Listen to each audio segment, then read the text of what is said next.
All right, so let's start this broadcast with what is happening in Afghanistan, where the situation is extremely fluid. Remember, the Taliban have captured Kabul, and the residents in the city are extremely desperate, many of them who are trying to flee Afghanistan's beleaguered capital.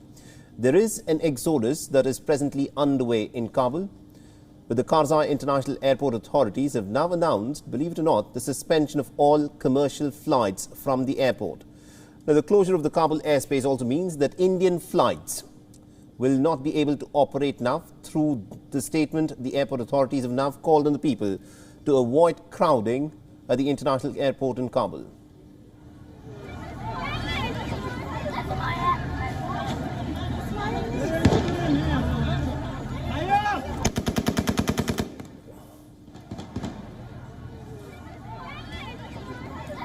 Now, amidst the chaos, the United States troops, believe it or not, while there was a huge amount of crowd that had gathered on the tarmac at the airport, the US troops also resorted to firing shots in the air at the airport, resulting in more panic and more chaos amongst the desperate residents within Kabul.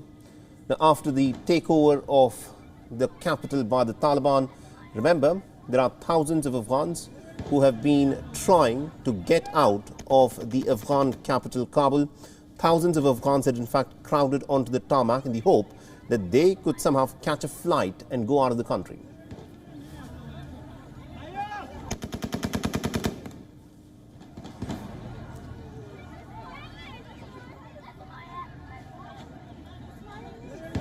The scores of Afghans had crowded the Kabul International Airport. There were some scuffles that were also reported amongst people who were unable to get on board a plane that was departing.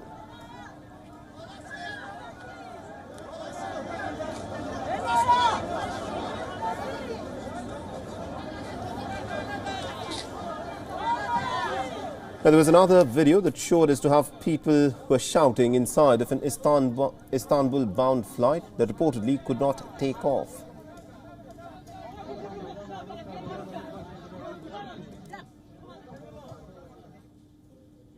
Now, urging the Taliban to allow Afghans and other nationals leave the country, more than 60 nations have issued a joint statement saying that Afghans and international citizens who want to leave Afghanistan must be allowed to depart.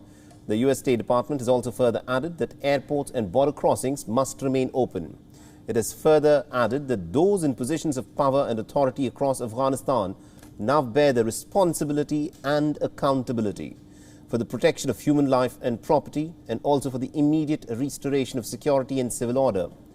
The Afghan people deserve to live in safety, security and dignity. The joint statement has been signed by countries including the likes of Australia, Canada, France, Germany, Italy, Japan, the Republic of Korea and even Qatar and United Kingdom. The US Embassy in Kabul has also suspended operations and has warned Americans to take shelter immediately and not try to get to the airport. According to a State Department official, almost all US Embassy personnel have now relocated to a facility at the Hamid Karzai International Airport. The United States has also secured Kabul's International Airport to try enable the safe departure, predominantly of the Americans to begin with, the thousands of civilians who are still there, and also of the American military flights. Several hundred employees of the US Embassy in Kabul have already been evacuated from Afghanistan. Accelerating the evacuation efforts, the United States has also sent in about 6,000 troops to the Kabul International Airport to assist in the quick evacuation of the embassy personnel and also the Afghan interpreters who had worked for the Americans ever since America invaded Afghanistan back in 2001. And also part of the departure plan are thousands of Afghans eligible for the US special immigrant visas. Now, despite what is happening on the ground within Afghanistan, the American Secretary of State Antony Blinken has tried to play down America's hasty exit from the country. He still is describing this as some kind of a successful mission for the Americans, and he still insists that this is not another Saigon moment.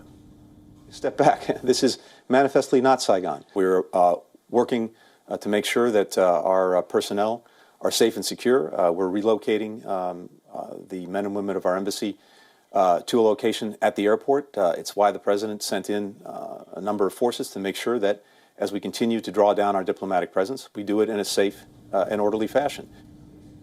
All right, now to give us more perspective in terms of what's actually unfolding in Afghanistan at this point of time, we're joined in by Mr. Andrew Whitehead, who's a writer and also a former journalist with the BBC.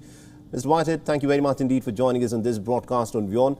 Now, what is happening in Afghanistan, many would say, was not something that was unexpected ever since the Americans announced that they would be leaving Afghanistan. A situation like this was pretty imminent, but could the Americans have managed things better? Well, they couldn't have managed it much worse, could they? I think there was a realization that without American troops there to support and strengthen the Afghan National Army, it was likely that the Taliban would make gains. But of course, nobody expected the rapidity of the Taliban takeover. Nobody expected an Islamic Emirate to be in place by now. This has not been, of course, an orderly transfer of power. It's been a disorderly moment of regime change. But for President Biden, who has to take responsibility for this mess, in political terms, he's not doing too badly.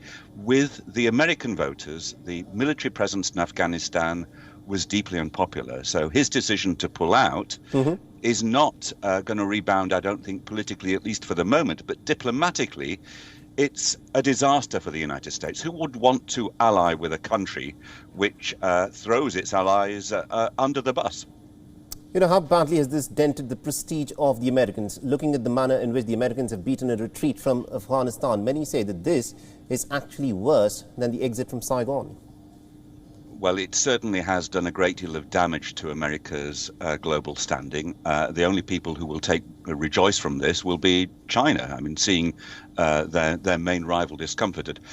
There are clearly analogies with the end of the Vietnam War and the pullout from Saigon, the chaotic scenes at the airport, the helicopters lifting from embassy roofs, and those analogies are very striking. But on the other hand, let's remember that in the Vietnam War, the Americans lost many, many more soldiers. The American army in Vietnam was in large part a conscript army. So politically, this plays in quite a different way. And as I say, at the moment, among the American public, the American military pullout from Afghanistan is a popular move. Right, now, looking at the future of Afghanistan, the last time the Taliban were in charge in Afghanistan, they were pretty much a pariah state. Only Pakistan, Saudi Arabia and the United Arab Emirates had recognized the Taliban back between the years 1996 and 2001. But are things different this time round? Will the Americans still continue to talk to the Taliban and do business with the Taliban?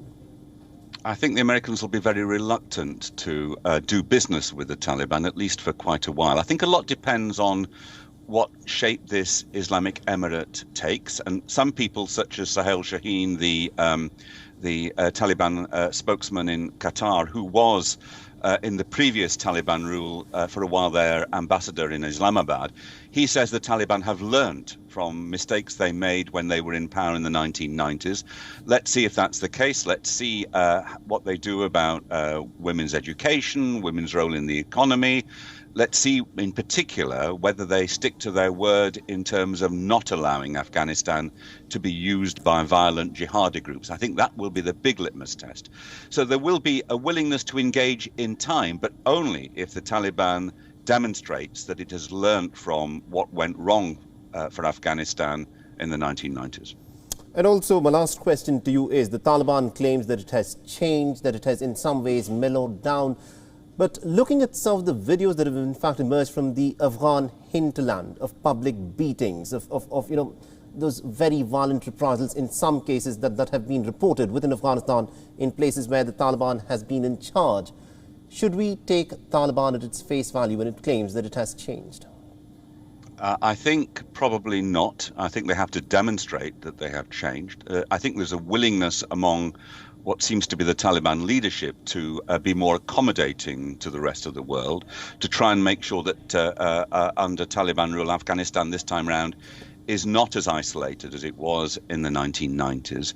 But the surge of support for the Taliban among people in particularly outlying parts of Afghanistan, the motives for that remain much the same.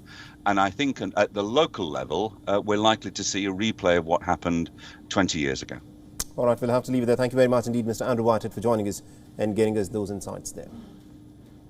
WION is now available in your country. Download the app now and get all the news on the move.